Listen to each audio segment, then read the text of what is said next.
what are the common misconceptions that you run into about cannabis? And you just indicated one, but also what are the therapeutic limitations about cannabis? Because so much attention gets brought on its therapeutic potential, and there is good potential. There's a lot of great things that cannabis can do, along with a lot of other plants that can do great things as well. But there needs to be more attention on the very real limitations and things like drug interactions, different contraindications, when people really need to be more conscious of cannabis use and how it can negatively affect them. Because I think the stat about there being no defined lethal overdose limit for cannabis has then been teased out into, well, it must do no harm. And thus, can use it in any context, in any amount, in any form, and, it's safe. And nothing is that simple. Right.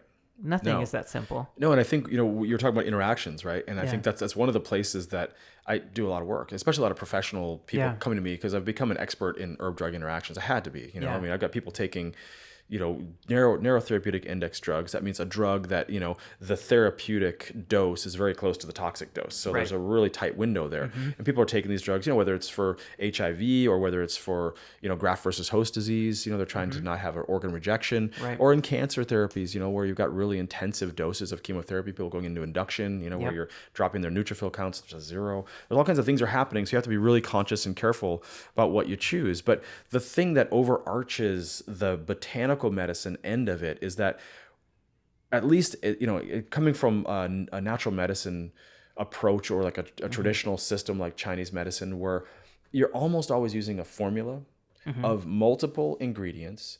Each ingredient itself is not hyper concentrated. You can increase the number of grams of the material to get more of the actives, but those actives are going to be combined with literally hundreds and hundreds of other compounds. So let's say that ginger, there's like 570 compounds identified in ginger, right? Find it in a lot of formulas as a GI kind of support, helps to digest things, helps reduce toxicities of other things.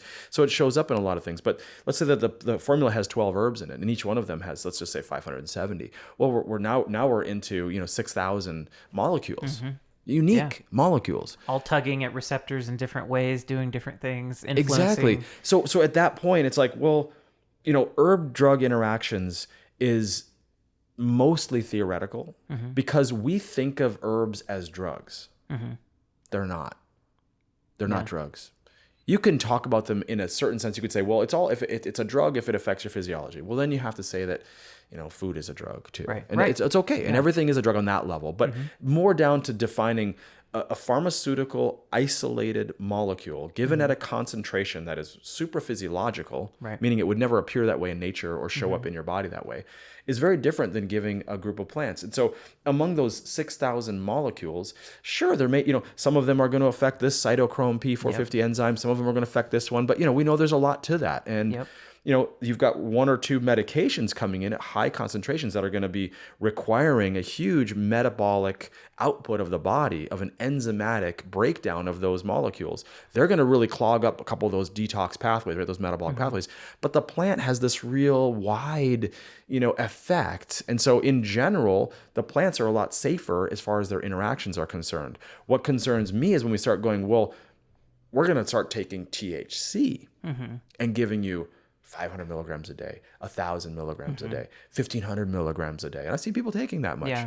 At that level, well, you're going to have to metabolize that molecule through some pathways that are going to be useful for other drugs or other agents too. And that's why I start to get into these things about concentration. And then at that level, what's happening? I think that, we've talked about this before, that in the herb drug interaction from cannabis and, in CBD or, with other drugs, isolated molecules, we're mostly seeing that the data so far says that it's pretty low risk unless you're getting into higher concentrations, right? Right. And you probably have some research data on that. I know we've discussed it, but yeah, I mean, it's getting more complicated as more data comes out because now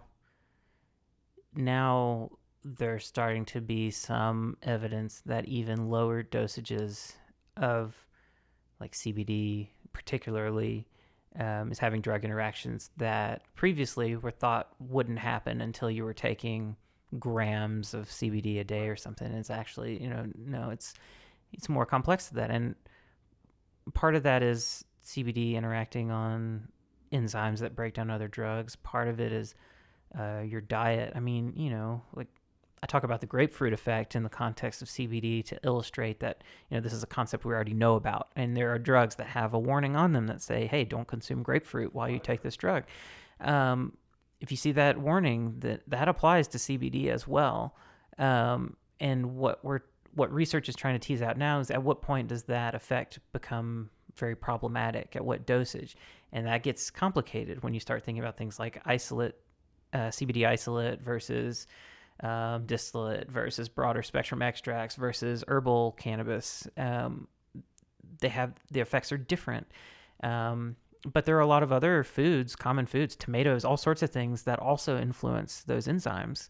And so it's complicated. And I was wondering, from your experience working with patients and seeing patient outcomes of folks that are trying to sometimes do their own treatments and are coming to you trying to understand, what might be going on. Like, what sort of negative effects or drug interactions have you seen with cannabis, whether it be CBD or THC? We can tease out the differences, but what have you kind of witnessed so far?